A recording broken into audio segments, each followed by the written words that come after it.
Deafblind Australia presents Deafblind Perspectives with Paola Avila. Question 1. Can you tell us a little bit about Usher Syndrome? Okay, so Usher Syndrome. We use this sign for it. Some people will talk about, visual frames or tunnel vision, use different terms to refer to it, but this sign up on the face here, Usher, that's pretty widespread. It's used a lot in the community. In terms of what Usher syndrome means, it refers to a person who is deafblind, and Usher syndrome is their official diagnosis. That means that they have tunnel vision, usually, but depending on the person, that tunnel may be of a varying size or shape. They might also have spots on their vision. There's lots of different ways that their vision impairment can manifest. We have 3 different types of Usher syndrome that we see predominantly in Australia. In terms of Usher type 1, that refers to somebody who is deaf from birth, from a very young age, and usually profoundly deaf. They have a vision impairment that manifests as tunnel vision, and that tends to regress and get worse through time. For some people, it hits a point and then it stops, and for others, it keeps going. It's very varied, and it's important to remember that not all people with Usher syndrome are the same. People with type 1 Usher also frequently have balance issues, which can affect their mobility, and that's related to the effect of hearing loss on balance. For people with Usher syndrome type 2, they tend to be strong oral communicators. They're not deaf or blind right from birth. It tends to sort of start around about their teenage years. They usually keep some hearing. They are not profoundly deaf generally as a rule. And people with type 2 usually, because of that residual hearing, have less issues with their balance. The third type of Usher syndrome, it's very similar to the first two, but the main difference is that they lose their hearing and their sight very suddenly at quite a late age. And that can have a profound effect on balance because of that sudden hearing loss. So these are the 3 types we see primarily. Usher type 1 and 2 both have issues seeing at night, what might be described as night blindness. The other thing that is prominent with these conditions is an impact on sight and your ability to see in 3 dimensions. So what I mean by that is, generally people are able to visualize texture, to see depth, different types of contour in the environment around them. That's 3-dimensional. When it's only 2-dimensional, you can't see all of that. And when it's 1-dimensional vision, you really can't see anything. It's just sort of like a flat thing. You can't see detail in the colors or the contours. For people with Usher type 1, this is often a big part of why their vision is problematic for them, is because they're seeing 1-dimensional. They can't see heights and depths and things of that nature. People who have, quote unquote normal vision, it's very easy to see those 3 dimensions, but not so much somebody with Usher. Question 2. What has your experience with Usher syndrome been like? For me personally, I'm profoundly deaf and I'm also a strong Auslan user. I received my diagnosis of Usher at 6 or 7 years of age, and I didn't experience changes rapidly or every year. It was about at a rate of every 7 years or so. So when I was 7, I had a particular frame of vision, and then when I was 14, that went down again. And I started to develop spots in my vision and floaters and things in my vision as well about that time. Now, at age 49, my vision has worsened quite dramatically. I can only see out of my left eye at present. My right eye is very foggy and blurry. In my right eye, I have what's called macular degeneration.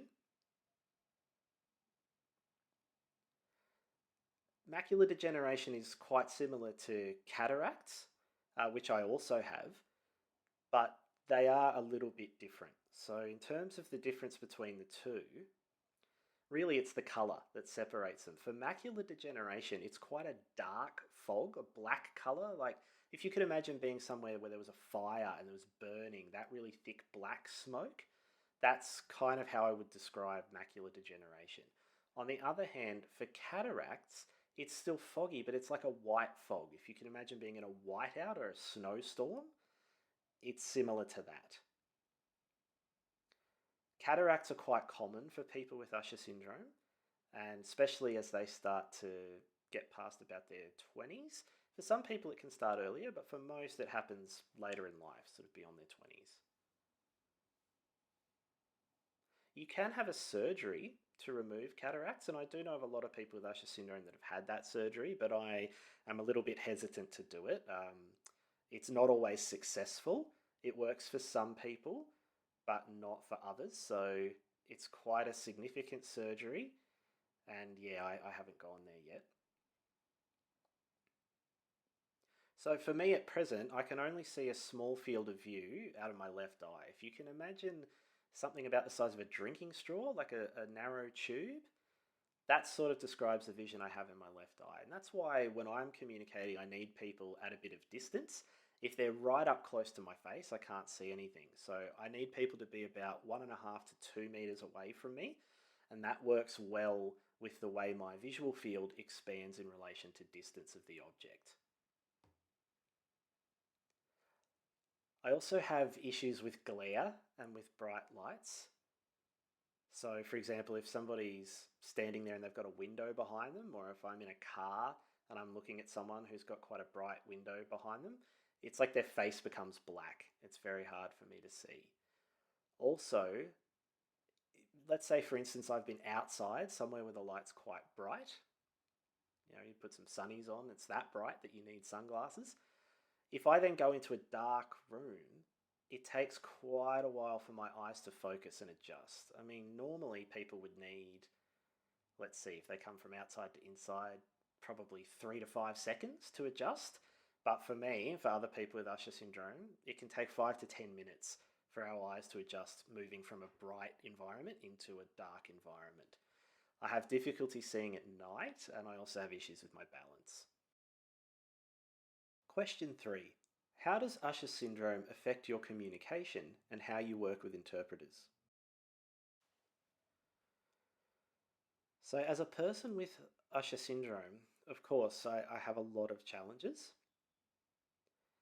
and everybody's different. Everyone with a different type of Usher syndrome is different. Often, interpreters assume that we're all the same, but we're not. And this also happens in the deaf community and with friends and family. Sometimes, people assume that they have to be close for me to see them when really I'd prefer a little bit of distance and I need that. It can be quite challenging when I'm socializing in the deaf community because people sign so fast and they use such a big signing space. I need them to adjust to be at the distance I need and also to keep their signing in the middle of the chest area here so that I can see it. That makes it easy for me to follow what's going on. But again, if somebody's too close, I can't see. So, if I'm in a pub or a restaurant or sitting in a car with someone where I do have to be close and I can't get that separation, I might use what's called tracking, where I hold the person's wrist, and that helps me to keep their signing in a space that I can see, and that helps me to follow and understand the communication. When I work with interpreters,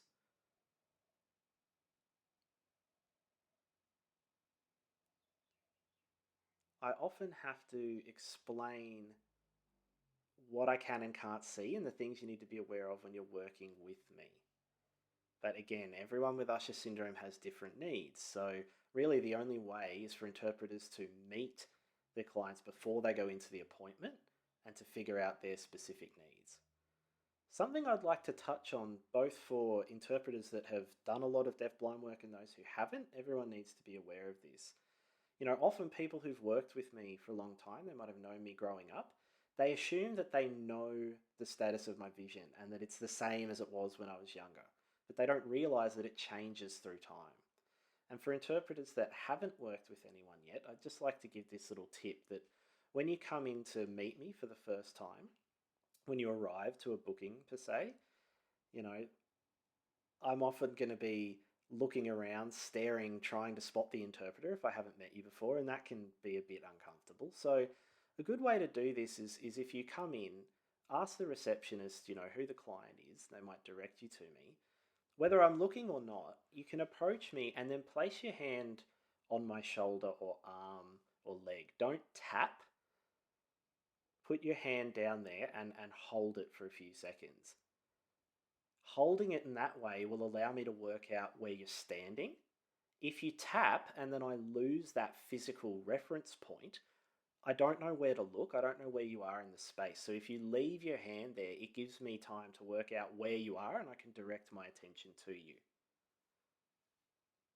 It's also important that you just let me know that you're here and who you are. And then once we set up the appropriate signing distance, it's a good opportunity for us to just sit, have a little bit of a chat, maybe for 5 minutes or so, just like a warm up, for you and I. And that will help you get used to how I communicate and what I need. Also, it's important that you remember that when the two of us move anywhere, like let's say we've got to go into an appointment, and it's important that I say this. Often interpreters will do something where they'll say, for instance, okay, the doctor's ready to go in, and they're used to working with deaf people who are independently mobile, so the interpreter will follow the deaf person into the room. But when you're working with someone like me, you need to go in first so that I can follow you. You're sort of guiding me a little bit, letting me know which room I need to go into.